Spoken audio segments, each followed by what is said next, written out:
À Jésus, je bénis le nom du Seigneur ce matin pour cette opportunité qu'il me donne de partager ce message avec toi. La Bible dit dans le livre de 2 Corinthiens, le chapitre 5, le verset 17, que si quelqu'un est en Christ, il est une nouvelle créature, les choses anciennes sont passées et toutes choses sont devenues nouvelles. Si quelqu'un est en Christ, il est une nouvelle créature. Les choses anciennes sont passées et toutes choses sont devenues nouvelles. La question que j'aimerais te poser, c'est est-ce que les choses anciennes de ta vie sont passées? Si tu es enfant de Dieu et que les choses anciennes de ta vie ne sont pas encore passées, c'est que Jésus-Christ n'habite pas encore dans ton cœur. La Bible nous dit que celui qui aime Dieu se fait ennemi du monde. Donc celui qui aime le monde se fait aussi ennemi de Dieu. Et l'amour du Père n'est point en lui. Donc, qui donc peut aimer Jésus et continuer à aimer encore le monde? Tu dois faire un choix. Nous ne pouvons pas avoir un cœur partagé en ayant un pied dans le Seigneur et en ayant un pied encore dans le monde. Ou certains, ils viennent à l'église, ils écoutent un peu la musique de Dieu, ils vont dans le monde, ils écoutent un peu la musique du monde. Mais est-ce que les choses anciennes de ta vie sont passées? Si hier, j'aimais la musique du monde, si hier, j'étais accroché aux mensonges, si hier, j'étais accroché aux coupés décalés, j'étais accroché aux zouglous, accroché au R&B, à ces choses du monde, le jour où j'accepte Jésus-Christ dans ma vie, je dois prendre la décision de délester ces choses. Parce que les choses anciennes de ma vie doivent être passées pour laisser place aux choses nouvelles. Mais si je quitte le monde et que le monde reste toujours attaché à moi, c'est que je n'ai pas quitté le monde. C'est ce qui est arrivé autrefois aux Israéliens quand ils ont quitté l'Égypte.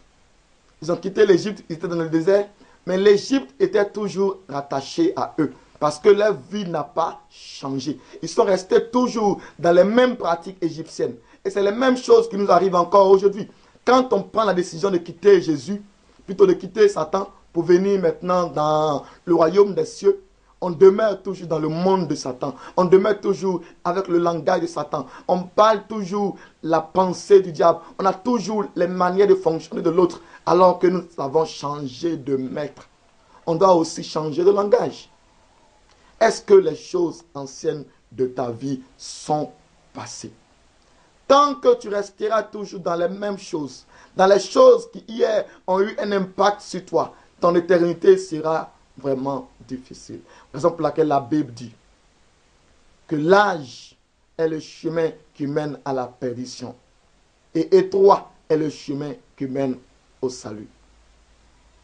Plusieurs empruntent cette voie spacieuse, empruntent cette voie élargie.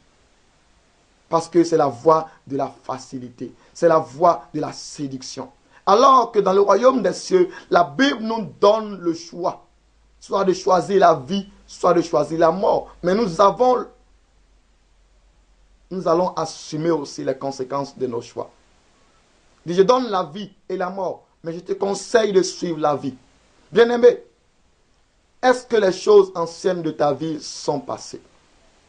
Ce matin, Dieu me fait la grâce de te dire d'abandonner tout ce qui a la capacité de te séparer de Dieu.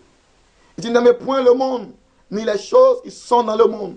Si tu aimes le monde, l'amour de Dieu n'est pas encore en toi. Prends la décision de te détacher des choses du monde, parce que Jésus revient bientôt.